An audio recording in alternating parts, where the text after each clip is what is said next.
All right, welcome everyone. Welcome to this evening's symposium. We have to start. There is really not much time to cover what we need to deal with this evening. So I welcome you, and we hope the others will join us. Okay, this symposium was a result of the course we did in making sense of data, principles and strategies of data analysis we had in July. A number of questions came up.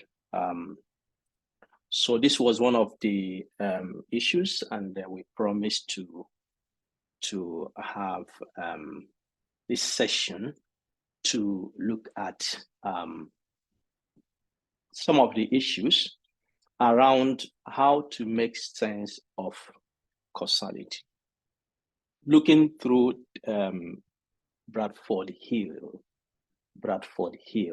This may not be a familiar name for many people who are not in the area of medicine, health, epidemiology. But the issues are actually global issues, the issue of causality. So I hope that those of you who have come from other fields than medicine, health, public health, epidemiology, will get something from this, because some of the examples, or most of the examples I'll be using, relate to these fields, but the issues are actually global issues. All right. So please, I will try to run through it as quick as I can, but interrupt me if you have questions. All right. What is a cause? What is a cause?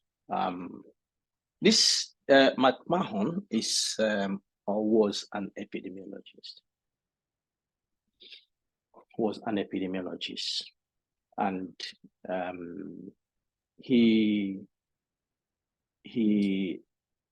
offered his own opinion what a cause may mean, what a cause may mean.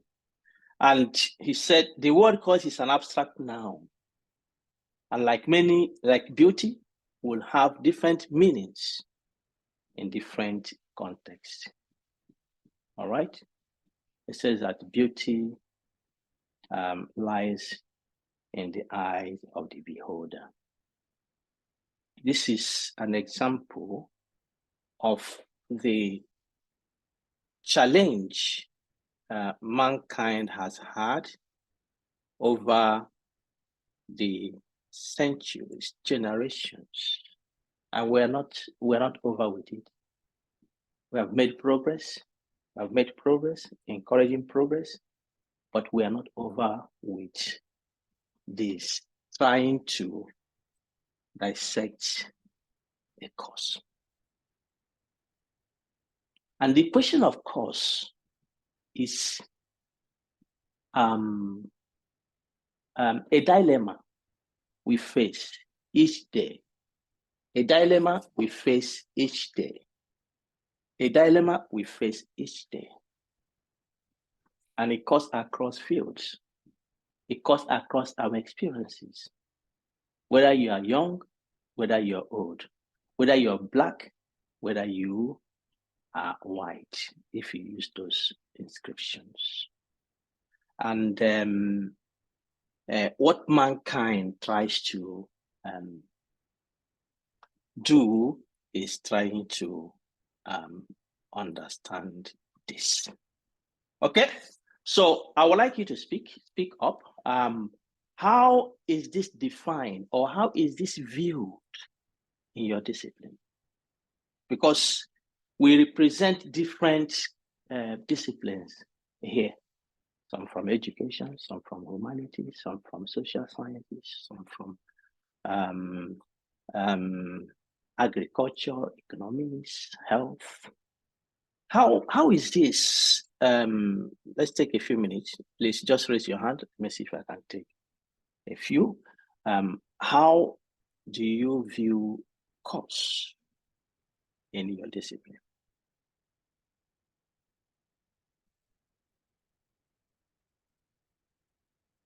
How do you view costs in your discipline? Do I have a hand?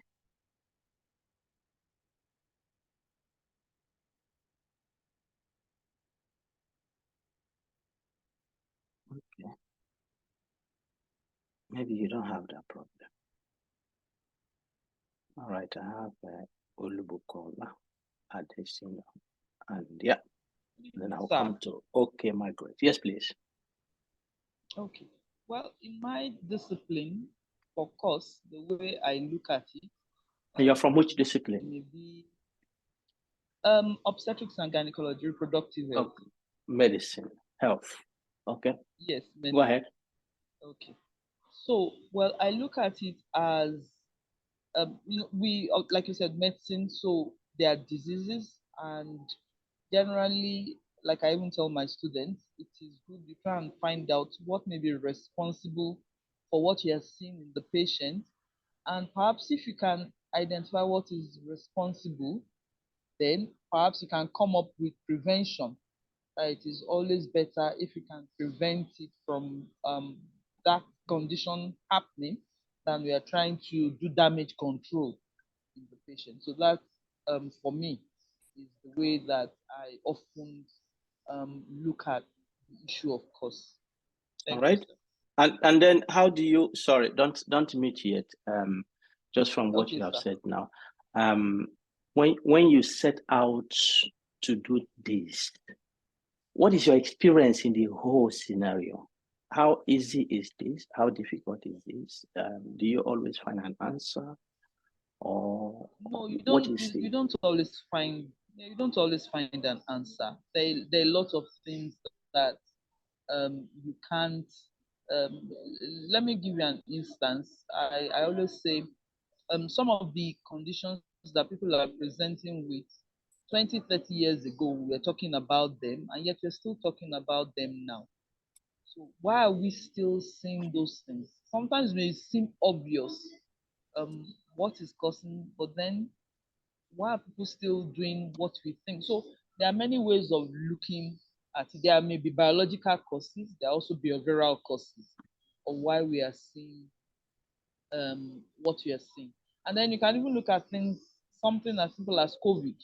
Why is it some people seem to have repeated episodes and others don't have it? So it's not always so straightforward to find the answer. All right, thank you very much. Okay, so that is a very good basis to progress our discussion. I have okay, Margaret, please.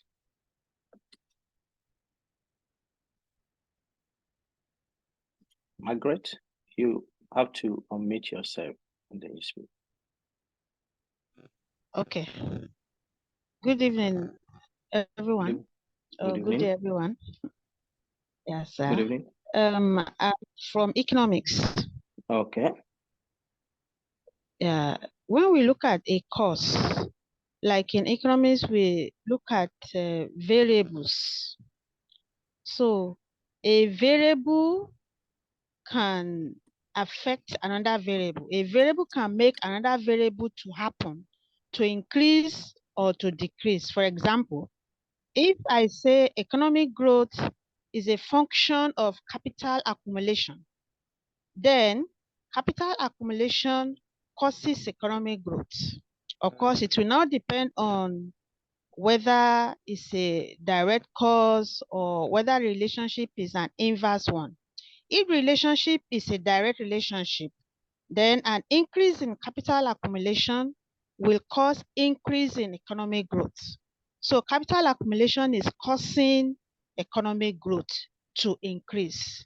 Of course, if it's an inverse relationship, then increase in capital accumulation may cause a decrease in economic growth. So a variable will cause another variable. Like in this case, capital accumulation is causing economic growth. That's the way we look at it. All right. So yeah, you have mentioned a number of things there that are also very essential. You mentioned direct. You also infer to indirect cause. You mentioned inverse. And then you mentioned variables. And now you mentioned two variables, capital accumulation, economic growth. And then in economics, when you look at this now, you want to determine whether capital accumulation causes economic growth. Do you focus only on these two variables? No, because of course, what causes economic growth is not limited to capital accumulation. So there are diverse causes. There are many variables that can cause, that can impact on economic growth. So if we are modeling economic growth, for example, we don't only include capital accumulation as the independent variable. We'll include other independent variables, those ones we can refer to as control variables. But our focus will be on capital accumulation. Is it causing economic growth? And if it's causing it, maybe by what measure? What is the amount? What is the coefficient? Is it positive? Is it negative? All right. Those are important issues. And so what you're saying now is that you want to determine whether capital accumulation causes economic growth. And then economic growth is a function not only of capital accumulation. There are other things that may be contributing to this. And so for you to be able to dissect the independent role of capital accumulation, you have to take into account the other factors. Which means that you may start by examining whether capital accumulation has any role to play in economic growth, just that alone. And then when you take into account other factors, you may discover that what you saw before, just between capital accumulation and economic growth, has reduced or increased, may change direction, isn't it? Yes. And these other variables you talk about, you call them control variable, those are the ones you can actually measure. If you have not measured some, you may not even know their effects. Yes. So even when you determine that capital accumulation in the end, after taking into account the variables you have measured, if you see that capital accumulation maybe has a role to play in economic growth, that is actually based on the knowledge you have at the time. Yes. And so your conclusion may change in the next 10 years. It may change. When you know more. You see, what I'm leading us to is that, the issue of cost is not a trivial issue. It has historical perspective. It has disciplinary perspective. It has intricacies. And so that is why in the field where I work and in several other fields, the word cost is not an easy word to use because it is heavy. It is heavy. All right. So the journey we take into is trying to understand how do we make sense of this investigation we're into. That, for instance, if I use what Margaret has used, that capital accumulation is a cause of economic growth, how confident at the end we become. Okay. All right. So we had two examples. I will continue, but that sets a very good background into what we are trying to do. So please have those appetizers in your mind. What is a cost? We sent out the paper. I don't know how many of you have read that paper, but the discussions, if you have read that paper, if you have not read it, go back and perhaps at the end of our discussion this evening, that paper will make sense to you. What was Bradford here trying to discuss in that paper? All right, that paper was published, if I remember carefully, that paper was published in 1965. In 1965. I don't know how many of us were born then who are here, but you can see that we still engage in that discussion today. That was what he struggled with. He was a physician, and his question was, if I find something, how do I know it's a cause? How do I make sense of it? What system, tools, frameworks do I use to interpret? How do I know that it's not just an association? Anyway, sometimes we mix these things: association, correlation, cause. They are all different things. I didn't have time to provide a slide where they are defined, but please just know that they are all different things. Okay. All right. So this is the scenario. We'll have a factor. I'll call it a factor. Margaret is a variable. So that is the level where you have measured. But let me use a factor or a system. You have a factor and you have another factor. This factor happens and this happens. If there is no snow, would there be a snowman? Nope. Nope. I don't know how many snowmen are built in Africa. Those from Nigeria, have you seen it anywhere? Snowman, have you seen any snowman, those from Nigeria? No. Nope, not in Nigeria, unless you travel abroad. Those from Cameroon, any snowman in your place? No, Prof. No, Prof. Okay, okay. Egypt. Any snowman in Egypt? Kenya? Well, yeah, we have Mount Kenya with snow. With snow. So you only find it where there is snow. And so the point here is that without snow, there cannot be a snowman. So it means that snow is a cause, and snowman is effect. All right?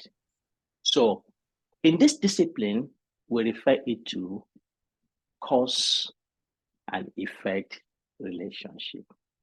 So you have a cause and you have an effect. Sometimes it's called an outcome. Sometimes the cause is called independent variable exposure. Sometimes it's called intervention. And then you have the outcome, effect, dependent variable. And one eternal condition in looking at cause is that this X here, we'll call it independent variable, or the cause, or must precede Y. So there must be a snow first before snowman can happen.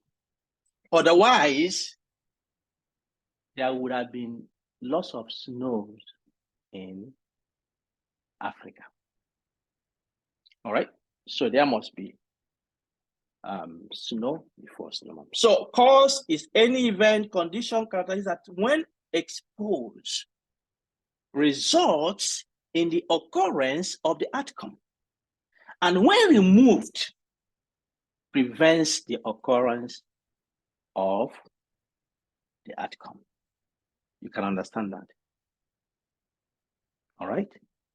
So if I use a classical example that pertains to everyone, what is the cause of AIDS acquired immune deficiency syndrome, AIDS. What is the cause of AIDS?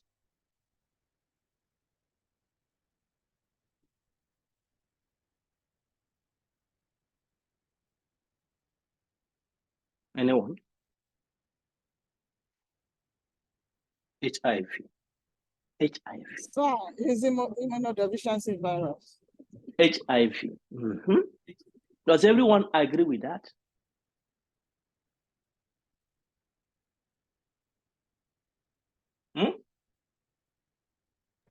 Yes. Everyone agrees with that.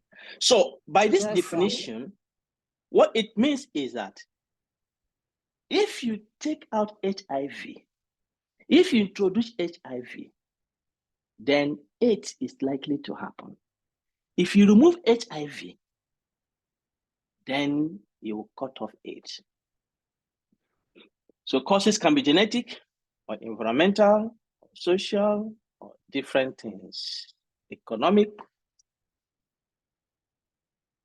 And as we have progressed in our understanding of the intricacies, multidimensional nature, because I was asking Margaret now, Margaret says the relationship she was looking at, then you have to take into account other factors.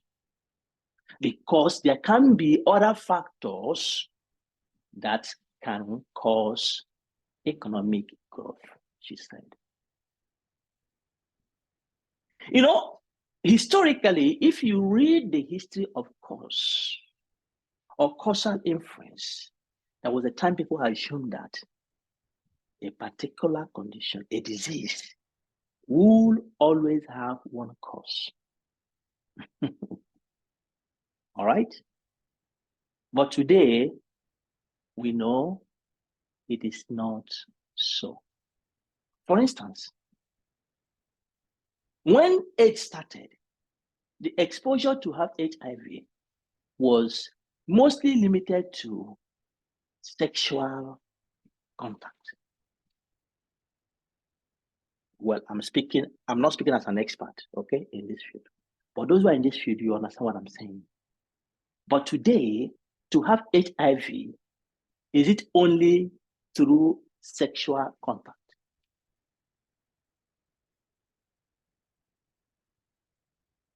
Is it? No, sir. No. No. No, Nope. sir. Nope. So that is why we have moved from mono to multi-causality, meaning that different factors can cause a particular disease and still result in the disease. So someone who is involved in a different unprotected sexual relationship is likely to have HIV. Somebody may get it through maybe mistake through injection, mistake through other means. And so having HIV, which will result to AIDS, is an example of multi-causality. All right? So just have that. Now, a basic thing that happens here. This is a basic thing. You can see the chart. Sorry, I didn't find an African baby. Maybe many African babies are not going to the light bulb switch. All right. So as the baby presses the switch on the wall, there is light, and then this baby begins to experiment. The baby presses the switch again, the light goes off, and press again, it comes on. There is a cause and effect that is happening on the mind of the baby.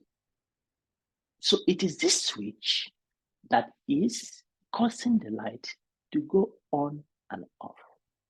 But the question I have for you this evening, is it a switch that is causing this light to go on and off?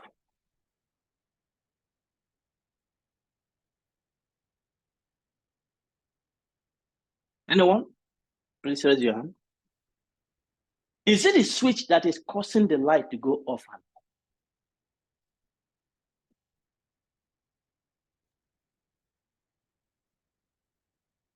on?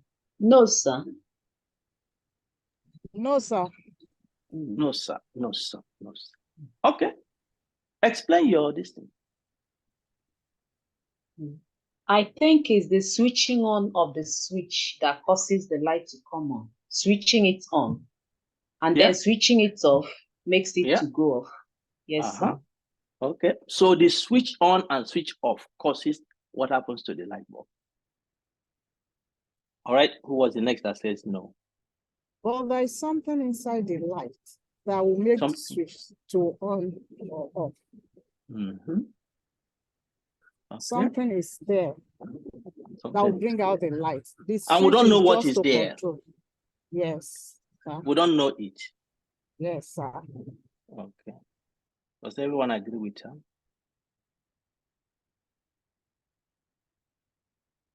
You see, the point here is that cause can be complex. And the mind of this baby, it is just the switch that is causing the light bulb to come up. But you see what is happening here is that what is here is loaded. And you can see it on the right. This is a simplified example. For this to happen, you have to have the wiring, isn't it? You have to have a bulb.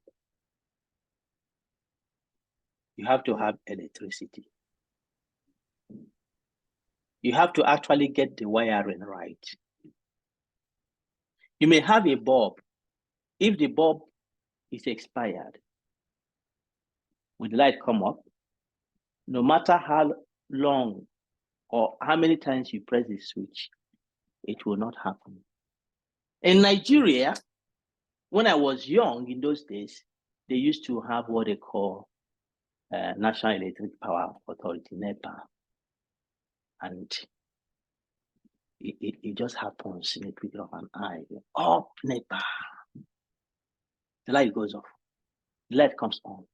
If this baby is pressing this, when NEPA refuses to give you light, there is no amount of pressing that can give the light. Are you following the logic here? Yes, Prof. Okay, so now let me ask again, is Yes, it Prof. the switch, is it the on of the switch that causes the light bulb to come up?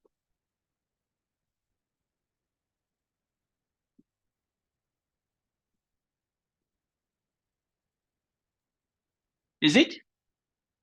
It's part of it, sir. Who is speaking now?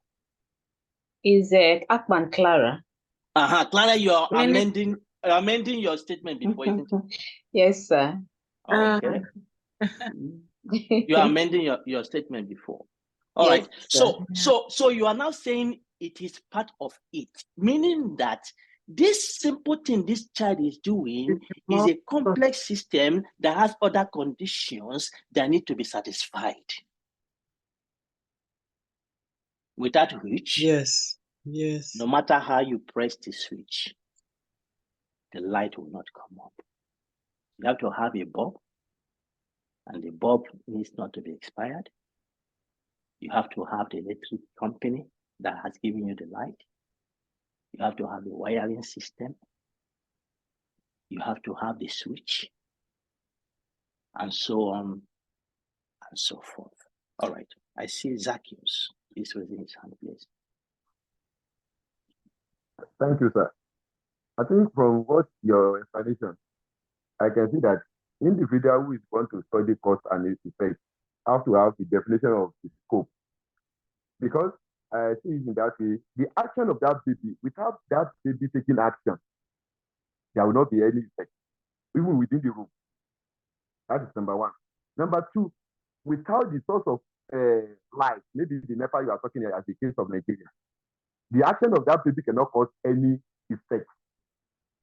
So individual who is going to cause an effect, they have to give us the definition, the scope of the study, so that we'll be able to see the range of the multiple of the complexity that individual wants to deal with. For example, now, even the NEPA people, if the government or the management are not taking that action, they cannot do, even the workers, they are on strike. So even that power will not be able to come. That is the complexity of the thing you are talking about. But in the study, of course, at the first, individual have to have a specific definition of scope you have interest in. Thank you, sir. All right, thank you for that. So in the end, you can begin to appreciate the complexity of establishing a cause. And the Olubukola started when she said in her bit obstetric and gynecology. And I was asking her, this task you set out, how simple is it? And she made a statement. It's simple, because the questions we are trying to solve today have been there for a long time, and we're still having the same struggle. All right? So cause and effect is not trivial. This is a simplified system. All right? And Margaret, I was saying that the factors you call control variables you include in your model are actually the ones you know. And here, this figure exemplifies scenarios where there are factors you don't even know. Even though nowadays, we have models that you can use to try to estimate. If you have known those factors and included them, what will be the case? So, if eventually you now go out to find that a particular factor X causes Y, that knowledge may be temporal. It may also be definitive, okay? That may be the way it is, and nothing changes that. But because our knowledge of our world is progressive, all right, we also have to give room that what we have established today may have an adjustment when we know. When we know more, actually. When we know more. So the confounding factors here are the factors that can distort what we are seeing here between, let's say, a treatment and a disease outcome. There are factors that may distort.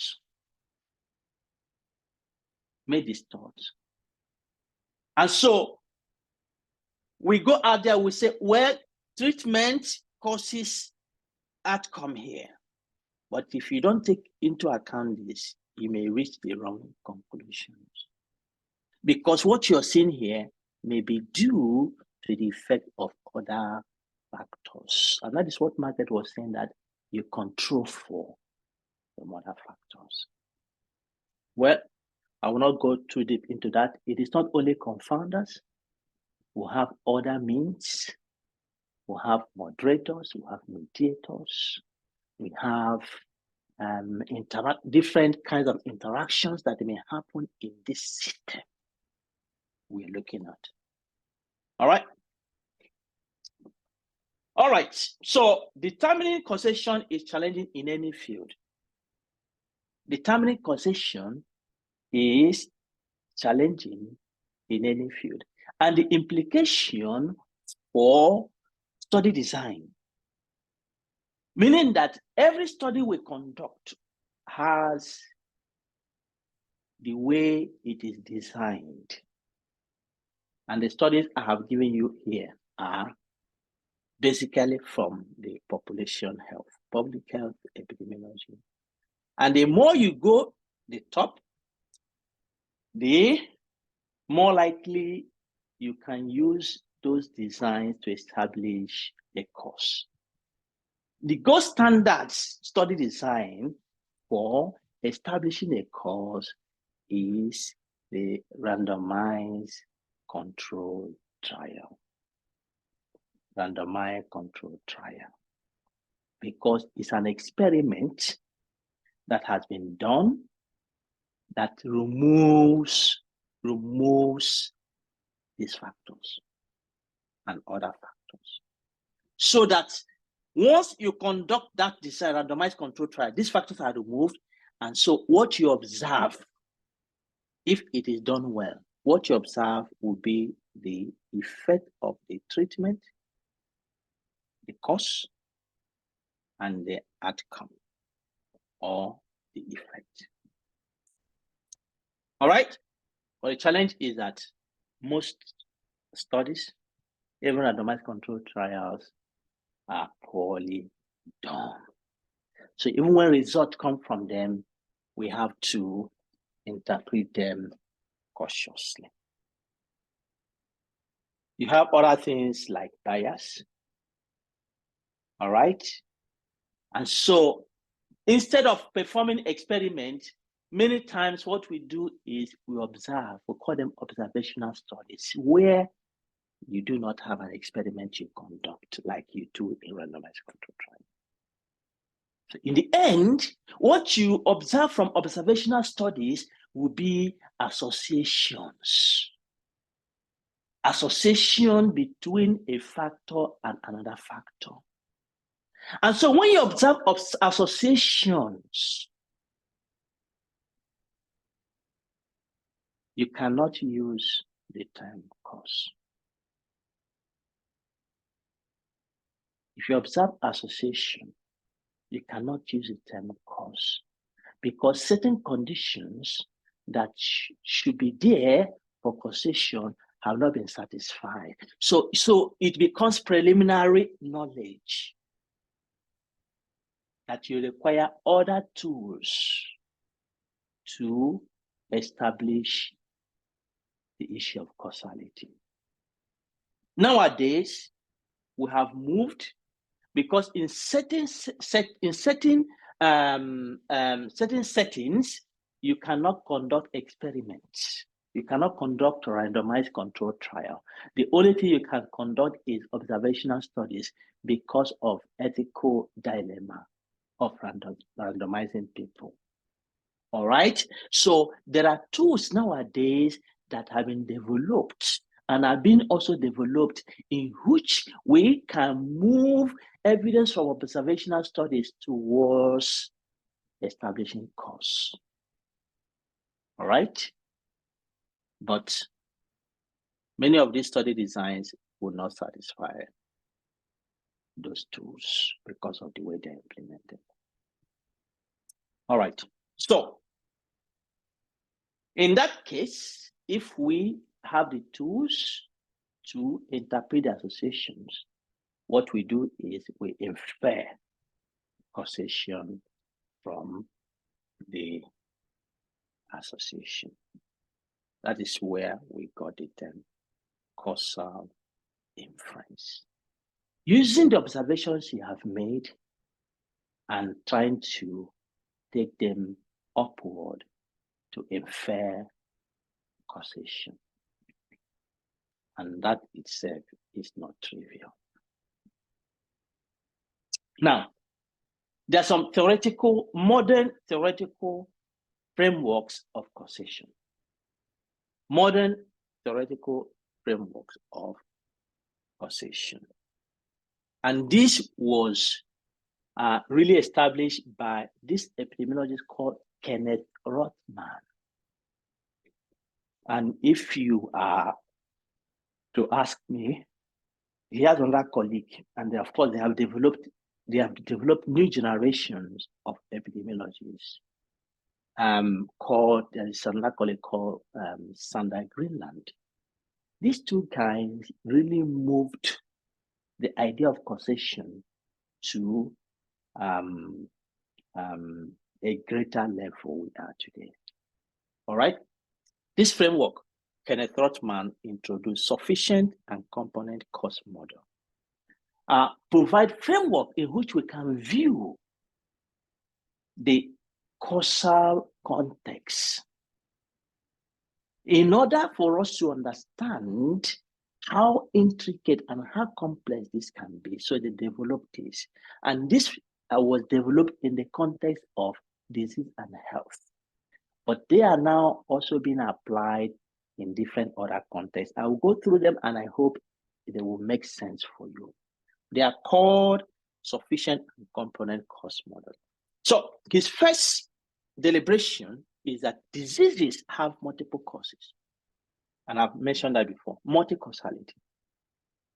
And these causes can act together to produce the disease. And these multiple causes, he called them component causes. Component causes. And may differ from person to person. And I hope that is clear for you. Right? I know that one thing in the context of HIV/AIDS, we know that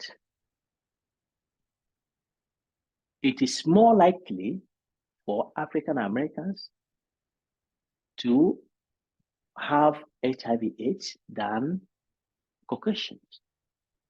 That one is established, okay?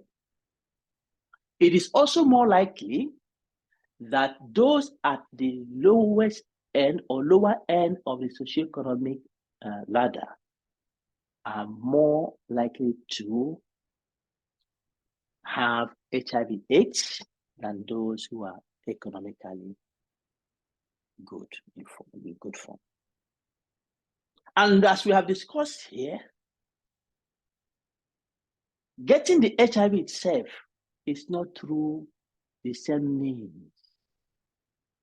Maybe through sexual contact, maybe through other means. And so, having AIDS may differ in their causes between persons because of these prevailing factors. Do you agree with me?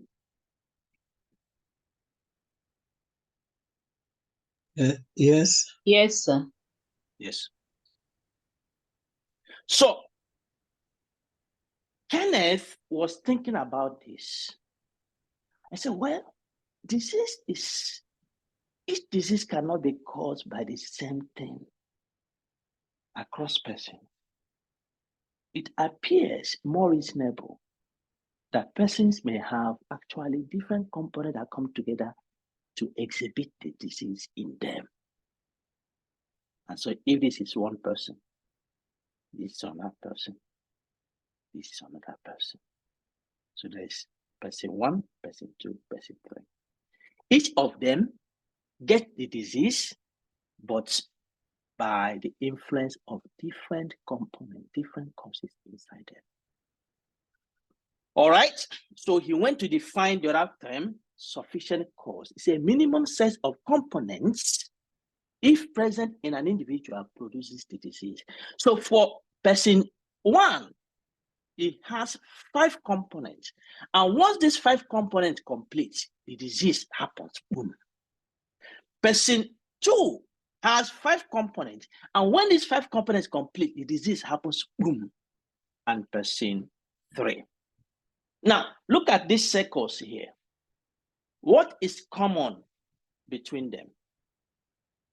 What do you see is common between them? Letter A is common. A is common. common. A is common. A is common. A is the only factor that is common. So this is a component, component A, component B, C, D, E. And so here, but A is common across. So it means that there is a component or a factor that must be present for that disease to happen. And other factors can act in a particular person. But there's one factor that for each person that has that disease, that factor must be there, or that component must be there. In the context of HIV/AIDS we're talking about, what do you think would be A?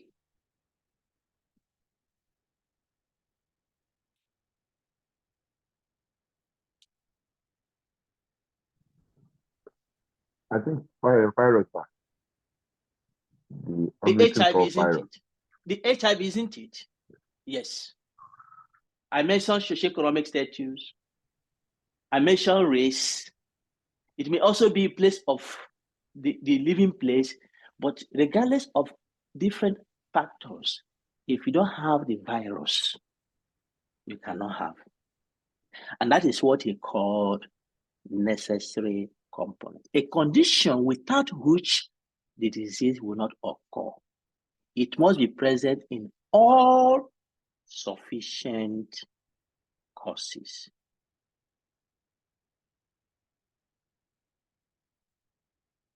It must be present in all sufficient causes.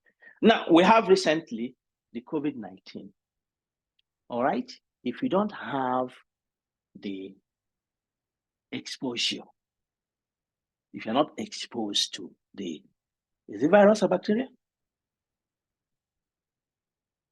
Virus, isn't it? If you're not exposed to the virus, you cannot have the disease. So each person has his own sufficient cause, but there must be a necessary cause. And it doesn't mean that the necessary cause, when you have it, you will have the disease.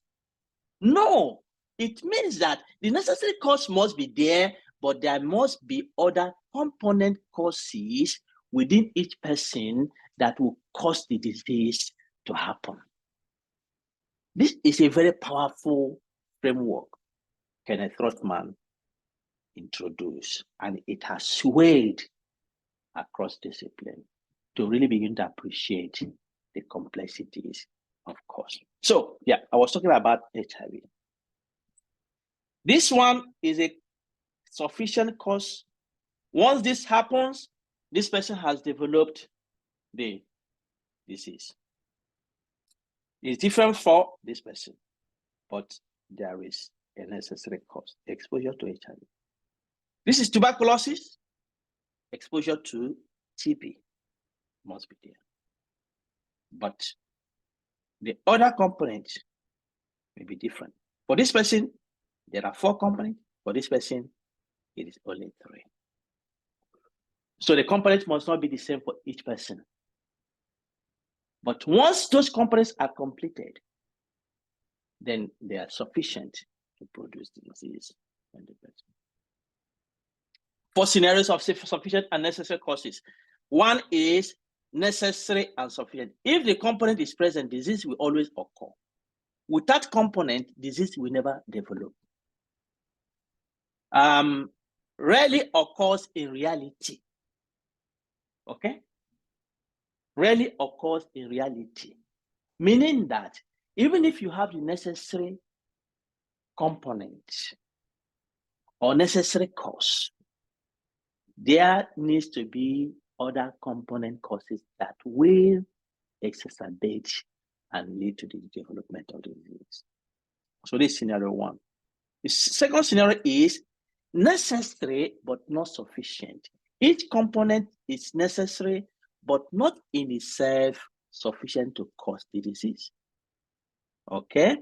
All components necessary to cause disease, but individually, none are sufficient to cause the disease.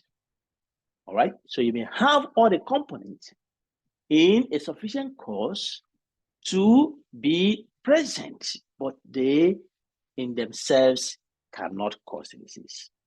Sufficient, but not necessary. Each component sufficient, to cause disease, but not all components are.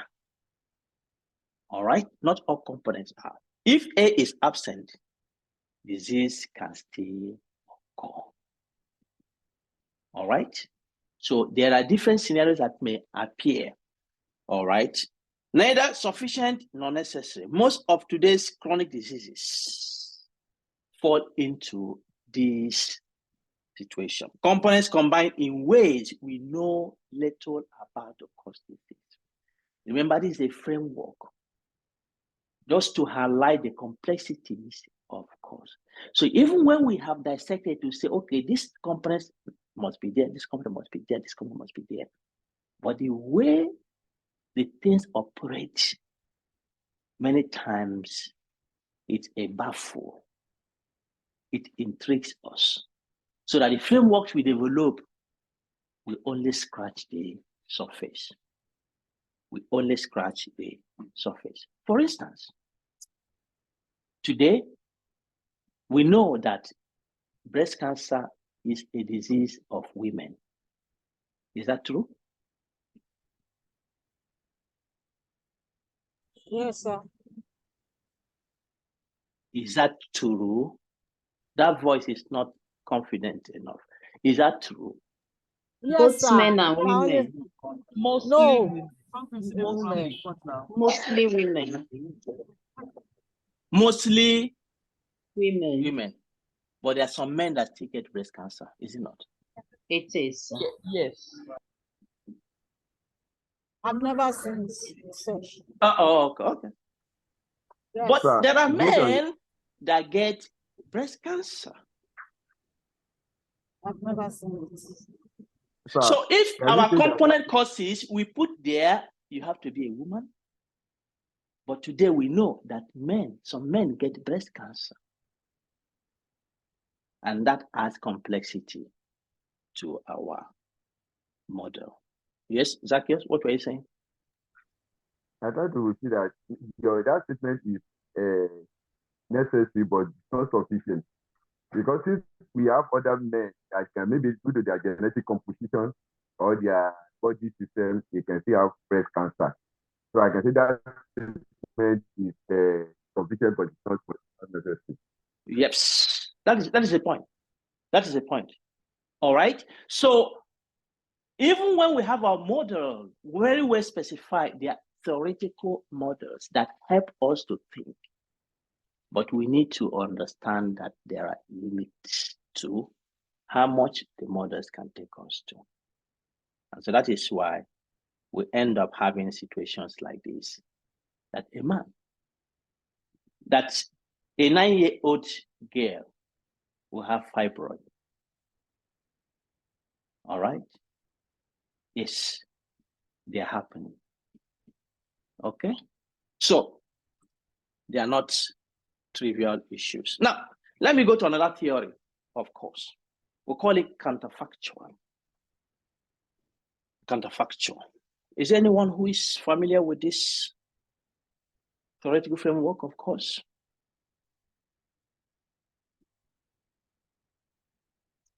This is very important. This is very important when we are designing our studies, to understand why we are designing our study.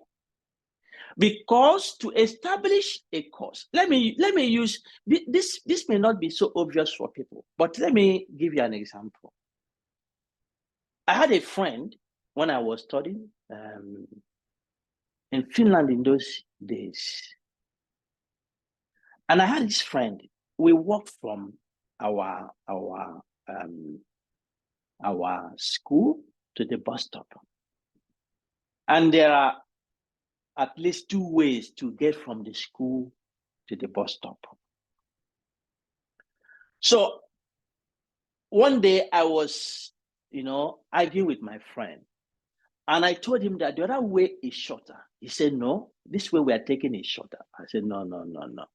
I have walked through this way before. I have timed myself, and I know that this way, the other way is shorter. He said, no. I said, okay. Tomorrow, you go through the other way, and I will go through, you go through this way, I will go through the other way. He said that cannot work. You cannot use that to measure which one is shorter. And the reason is that if you go that way, I don't know if you are running. All right. So once we set on your mark, set, go, I don't know if you're running. Okay. That will depend also on maybe if it has rained, if it is hilly there, if it is smooth, maybe your disposition that day, if you're happy. So the best thing that should happen is that make yourself, let the condition be the same. And you go by yourself, walk that way, and then walk this way by yourself. If both of us compete, there may be other intervening factors that may make the whole mess of the scenario. So you do it by yourself and ensure that the conditions are the same. Are you following what I'm saying there? Yes. And it is only in this situation that you can reach a conclusion which of the ways is shorter. This is the reasoning behind counterfactual approach to causality. That if we are actually able to confidently say something causes something, what we do is have that in present and then have it absent. Here, this person is exercising. And let's call this maybe heart disease. Okay, we'll call this heart disease. So if we want to establish that exercise reduces the risk of heart disease, the only way we can do that is to have this person exercise and observe the person gets the heart disease. And have this person not exercise and observe the person to see the person gets heart disease. But what is the problem here now in doing it that way? What is the problem?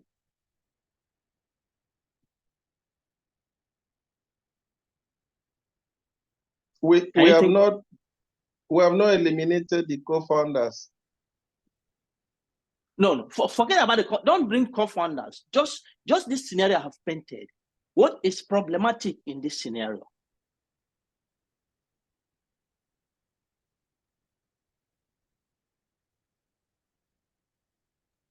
What is problematic in this scenario? Yeah. The problem will be if it is the same person we are subjecting, we don't know when now we don't know have what the disease or they not have the disease. We don't know if they'll get the disease, and then now we'll have to work on. You see, that is where we are going. Disease. So how long will it even take to get the disease? If they get disease, what do we do with the disease and start again to observe them not to get disease? So it becomes a mess. But this is actually what we want to achieve.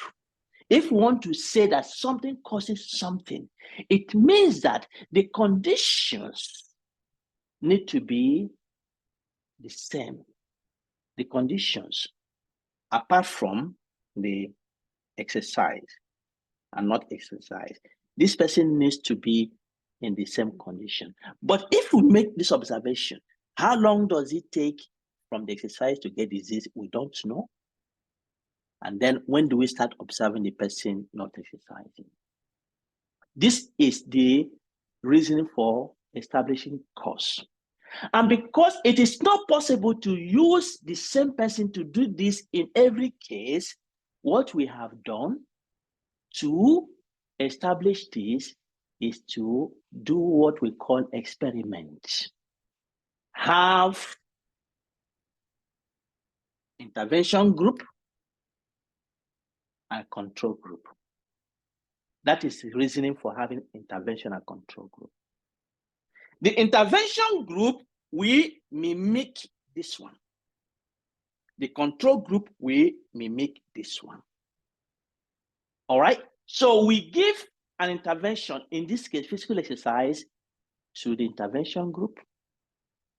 And for the control group, we do not give them any intervention, and we observe them to see what happens. All right? But one condition is that the intervention group and the control group must be similar in every respect.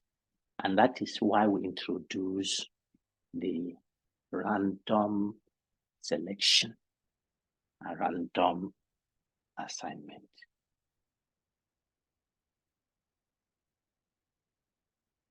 All right, Zacchaeus? Thank you, sir. But I just want to make this comment because of my other people that have been in the other seat. Because the concept Prof is teaching us is adaptable to other disciplines. Although he's using the medical something. In economics, we have other people, we treat them maybe in the same environment. We want to see maybe the effect of any intervention. So we have some sets of people, maybe in terms of age, in terms of economic status, in terms of maybe their academic, we give them treatment in the same environment. Maybe we now have multiple of environments. To see maybe there is difference, they are reacting to that intervention in the same manner or not. So I'm saying all this because of the adaptability, because this is the medical discipline now. You can adapt that concept to any other discipline. That is my emphasis, so that we not narrow our mind to this type of thing. The concept of counterfactual. Thank you, sir. All right, thank you very much. Thank you very much. So the point I'm making is that the basis for what we do in our study design in experiment is actually trying to mimic the counterfactual situation. All right, so we go out there, we select experimental group or intervention group, we select the control group. The intervention group will have the intervention. The control group will not have an intervention. But each we match must be the same in every other respect. Because we cannot have this person here in this situation and have the same person here in that situation. That is a complicated situation. So we go and we look for his likely brother or his likely sister that has similar attributes. And we follow them and observe what happened. That is the basis for the experiment we do, actually. All right? All right, challenges to causal theories. The theories of causality are based on non-existing world. All right? They are expected to be tenable in experimental paradigm, as I have said. But the problem is that many studies, or most studies, will conduct our observational studies. We have not intentionally randomized people. We just observe what is happening. And so for that reason, we are liable to biases, different sorts of biases, selection bias, information bias, confounding bias, and so on. There are so many in the observational context. And so when we begin to establish cause in observational study, we are mounting a very big hill, and more so, complex interactions that we work among the causes. And so that the more we look, the less we see. Colleagues, what I am bringing here is to really fine-tune your mind on the issue of cause, so that you understand that it has been and has remained a dilemma for humanity for a long time. We are doing our best. But I tell you, given the complexities we see here, we end up just scratching the surface. We end up scratching the surface. So please, if you have any question, just interrupt me. All right. Now, let's go to Bradford Hill, because that is why we're here. The causal inference through the eyes of Bradford Hill. I have set the pace, and I hope you can understand what is going on. This was a guy who was born in the 19th centuries and died in the 20th century. He was an English epidemiologist and a statistician. It's said that he pioneered the randomized clinical trial we have today. He pioneered.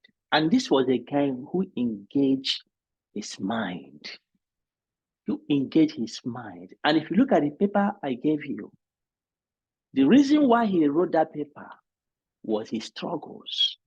And so he engaged his mind to be able to make sense of the observations he's making in his clinical practice as well as in his epidemiological study. So there was another man called Richard Dole, and together they established the connection between cigarette smoking and lung cancer, which has been established that cigarette smoking causes lung cancer. And today, we have what is called the Bradford Hill criteria. He brought it up, and that is what he wrote in that paper I gave you in 1965. What were his struggles? How do we make sense of the various observations we make? In which instances do we say there is causation? What tools do we use to process the associations and reach causal conclusions? Those were his struggles, his dilemma. It is impossible to derive direct causation from observational studies, and that is what I have said, and for that reason, we speak only about causal inference. We infer based on the evidence we have generated from our observed associations to now think, can it be a cause?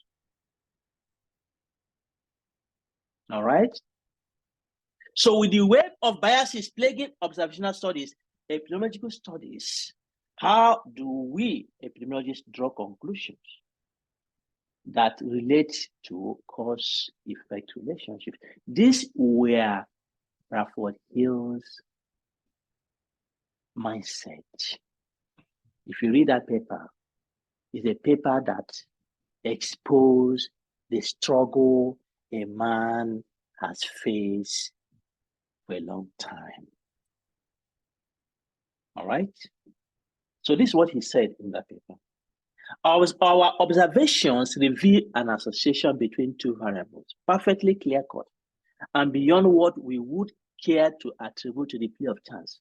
What aspect of that association should we especially consider before deciding that the most likely interpretation of it is causation?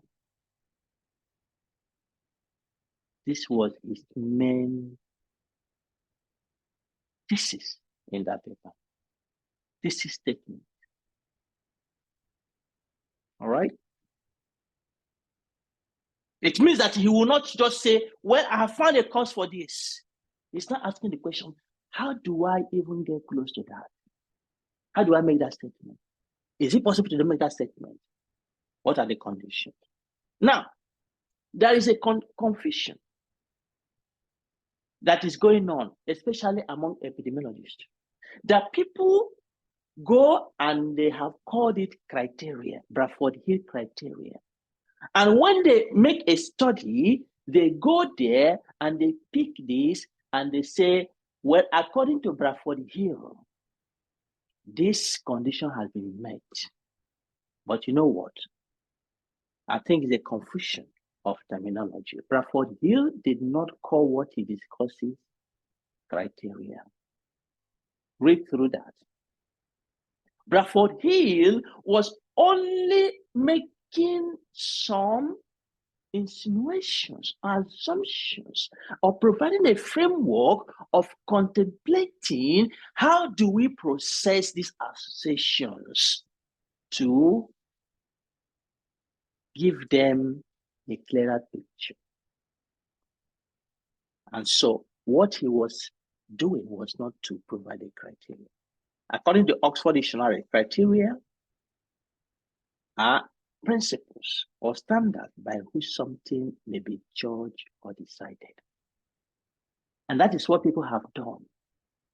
And that is what happens in humanity. For any good thing that has good intention, people end up misusing it. But what Bradford did was closer to framework. Set of beliefs, ideas, or rules that forms the basis of a system or a society. The report provides a framework for further research. It provides a framework for us to think. It provides a framework of scenarios we can think. He didn't provide a criteria by which we judge. So you say in your study, this fits what Bradford has said, that is a cause. This fits it is a cause. No, that is not what he did. So if you have been doing that, you need to stop. That was not his intention.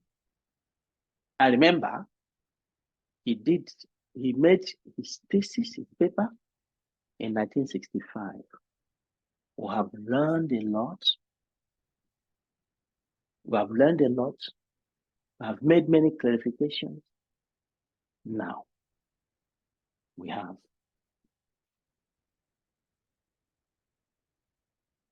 This is what he provided. This is what he provided. Temporality, plausibility, consistency, strength of association, dose response relationships, specificity, experiment, coherence, analogy. And what I want to do is to look at this one by one and to provide the right setting. His argument, strong associations are more likely to be causal than weak associations. So if you have a strong association, Bradford is saying that then begin to think causally. It is possible it may be a cause. And that one is a likely scenario. All right, have John raising his hand, please. Thank you, Prof. Thank you so far for the keen and straightforward presentation on concepts that we thought we knew, but now we see them differently. I don't know if you can go back to the previous slide. This one? Okay. Yes, Prof. If you look at this slide now, you've talked about in the center Bradford criteria.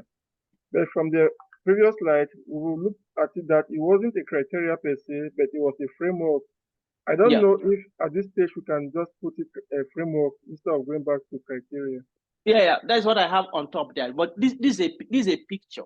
This is a picture that is up there. So I get your point. That is why I have the framework on top. Yeah, but that is right to say that you, from now, you call it framework, not criteria. Okay, thank you, Prof. All right, so the point I'm making here is that Bradford here is saying that if you have strong associations, they are more likely to be causal than weak associations. Example, if you have smoking and lung cancer mortality, and you have what we call risk ratio of 20 compared to risk ratio of 1. This risk ratio is more likely to be causal than 9 or 1. This risk ratio of 20. That's what Bradford is saying. The stronger the association, the more likely it will be causal. Meaning, if it is confounded, if it's mesmerized by interaction or other factors, by the time you take away those factors, it is more possible that you cannot take everything out from this 20. If you take into account confounding or other things, it's possible that this may come maybe to around 1510. So something will still remain there that we can attribute to be the effect of smoking. And so in that case, the stronger the associations, the more likely it is causal than when it is weak associations. However, the criticisms modern epidemiologists have brought out is that an association is weak does not rule out a causal connection. Do you get that? That an association is weak does not rule out a causal connection. It may actually be that that factor is causal, but its causal strength is weak. So you may have weak causes and strong causes. So in the complexity of causes, yes, what Bradford Hill is saying is true, but that an association is weak does not rule out that it cannot be causal, because we have weak causes and we have strong causes. So think about that. Consistency. Now, this, yeah, Zacchaeus, please. But that's the last statement you made, sir. Does that, how does that relate to this necessity and also sufficient? The issue of weak association may not be something the statement you made like. Yeah, I try to. Yeah, witness, it is. Okay, let me give you now. In the case of HIV and AIDS, all right, having HIV, does it always result to AIDS? Those who are in this field, can you help me?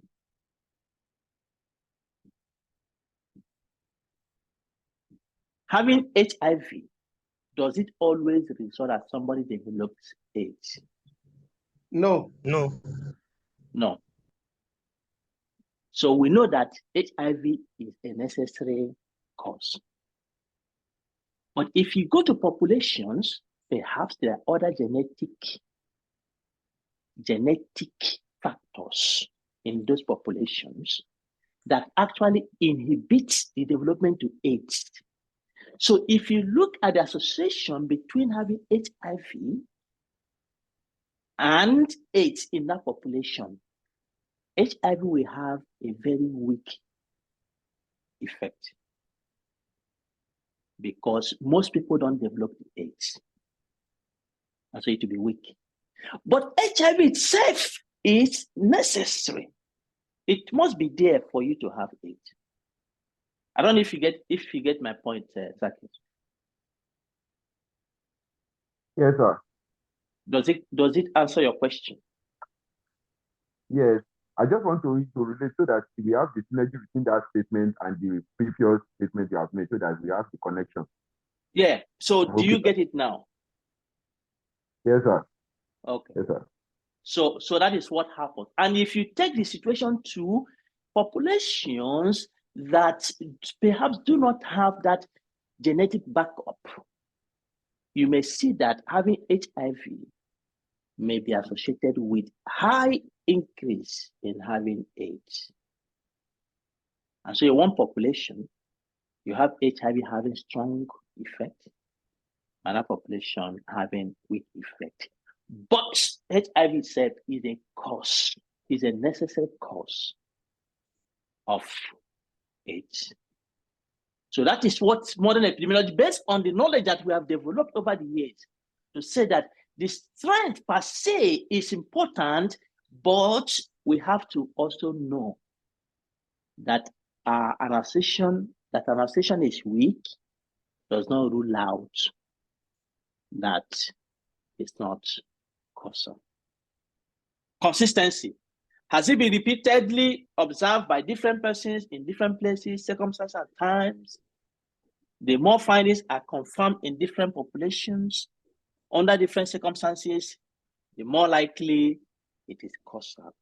However, lack of consistency does not rule out a causal association.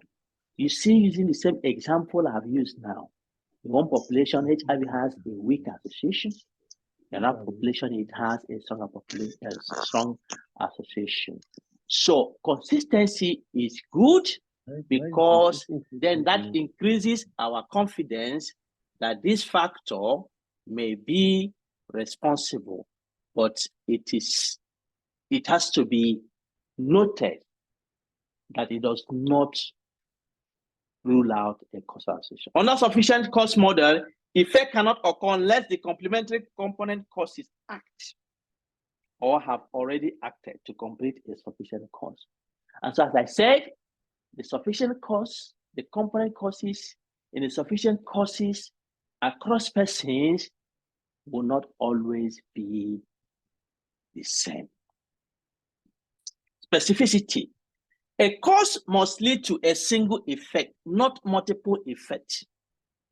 This is largely invalid as a general rule. Causes of a given effect will usually have other effects. Our everyday experience tells that single events or conditions may have many effects. Smoking leads to many effects in the smoker. So this observation Bradford made in 1965, today we know is largely not so. We must not, however, this is what he said, overemphasize the importance of the characteristics. We must also keep in mind that diseases may have more than one cause. It has always been possible to acquire a cancer of the scrotum without sweeping chimneys or taking to moleskin in Lancashire. One-to-one relationships are not frequent. Indeed, I believe that multi-causation is generally more likely than single causation. Though possibly, if we knew all the answers, you might get to a single factor. So he made this framework, but he also made observation about it. Many people still quote Bradford Hill when he has made a caveat. And we know today that we are in the generation of multi-causality than monocausality. Temporality, an inarguable rule of the thumb. A cause must precede an effect in time. And I said that a cause must happen before an effect. So for this one, thumbs up for Bradford Hill. He got it right. And we have no argument against it. Biological gradient is a presence of a unidirectional dose-response curve. Existence of a monotonic relation. For example, more smoking means more cancer. So Bradford Hill was saying that if we observe that there is a unidirectional relationship, so the more the exposure happens, the more the disease happens. So he's looking at a straight line, monotonic. However, causal associations show a single jump threshold or U-shape rather than a monotonic trend. It can be like this. It can be like this. It can be like this. So this is our experience. We observe different things, different shapes. So at the time Bradford Hill was proposing this, we are still developing our knowledge. But today, we know that it is not always monotonic. Plausibility. Does the observed association have any plausible biological order basis? Most times, this is not tenable. Yeah. For instance, we talk about breast cancer. For instance, we talk about a child of 9 years having fibroid. It's not always the case that we will have a biological explanation before we can establish a cause. All right? It's not always the case. There are many things that are happening around us today. We know if they are true, but you cannot establish them biologically or through any system we know we are used to. It may not be the same in the case. So most times this is not tenable. Coherence. Does the finding conflict with the generally known fact of the natural history and biology of the disease? However, absence of coherence, that is, presence of conflicting finding, is not an evidence against causation. Conflicting finding may indeed refute a hypothesis. All right? So we have to give allowance that the fact that we know today doesn't mean that tomorrow our knowing may change because we know more. All right. Experiment. This is a gold standard. All right. This is a gold standard. Meaning that if we perform experiment, that we will find the cause. Yes, that is what we need to do. That's what we need to do. Analogy.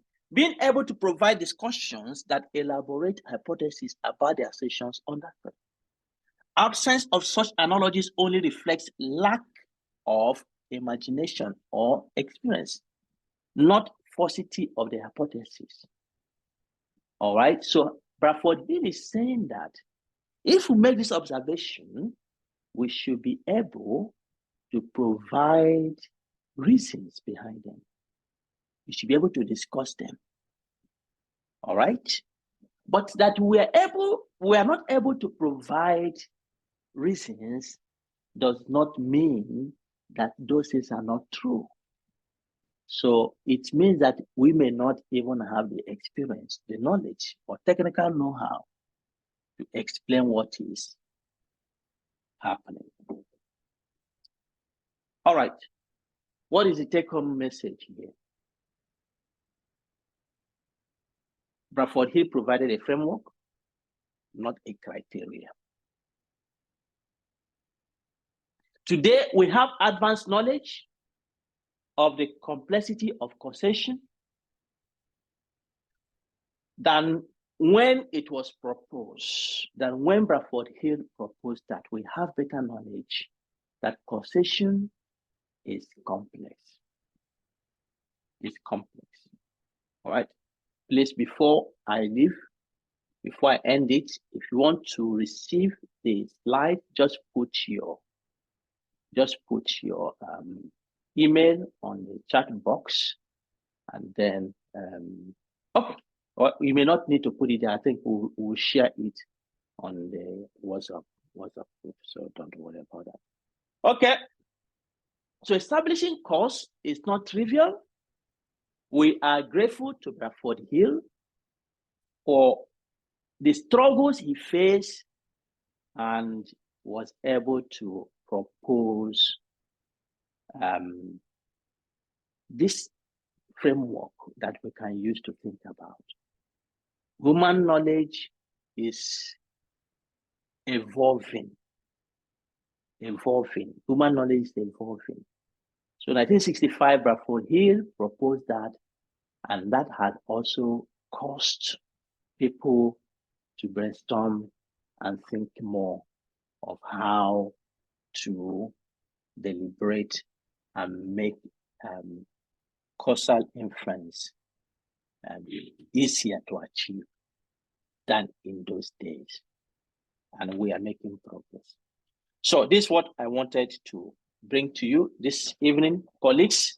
And to remind you, if you have not registered to our programs coming up this month, we have sent our newsletter to tell you what is happening, our seminar series for this month, Who Funds Your Research and Projects, Exploring the Landscape of Research Funders in Africa. Dr. Eman Sop will be giving us cocktail of references where we can apply for funding. If you have not registered, please do so. Send to your colleagues and let us join on the 24th of September. Yes, Dr. Warren's research tips and tricks. Data do not speak for themselves. First principles of storytelling with data. It's a different thing to analyze data. It's a different thing to tell a story from the data.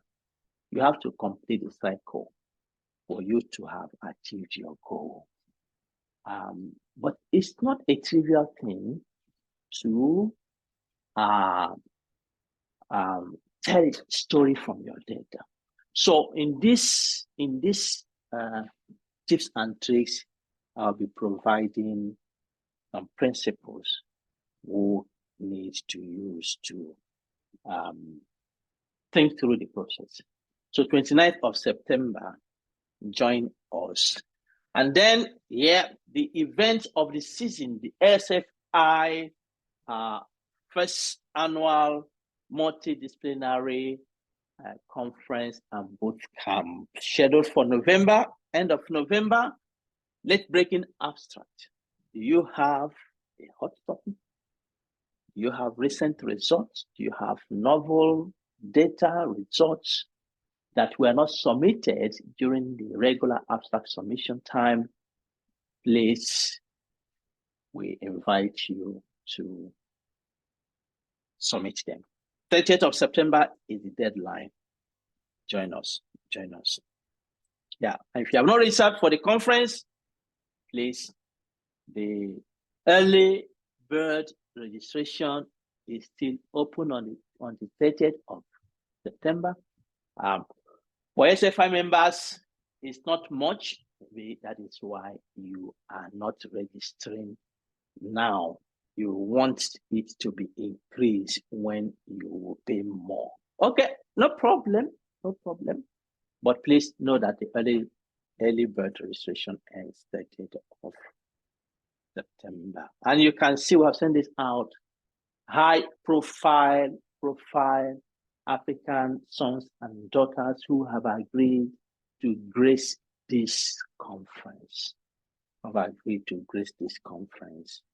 And we are very much looking for very engaging discussions. So please join us.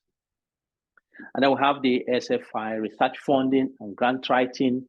Many scientists in Africa continue to struggle to do their research with their personal money. Much of those is a result of not having the technical skills to write competitive grants. In this course, you'll be given the tools that will help you to go to the next level of your research and your grant writing skills. And art of scientific writing and publishing.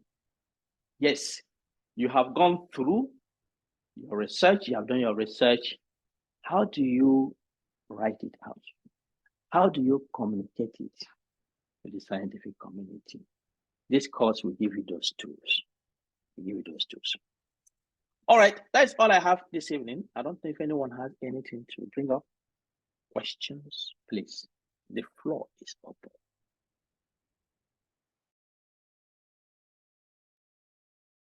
Just raise your hand if you have something to ask.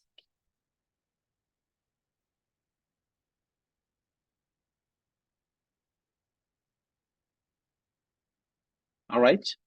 If not, I wish you a wonderful weekend and a very good week ahead. Thank you. Thank Thank you, you, Prof. Thank you, Prof. Last week Thank ahead you to so you. much. Thank you, sir. Thank you, very Prof. Thank you so much. Good night, sir. Thank you. Bye-bye. Thank you, Prof. Good night, sir. Thank you, sir. Thank Thank you. Good night.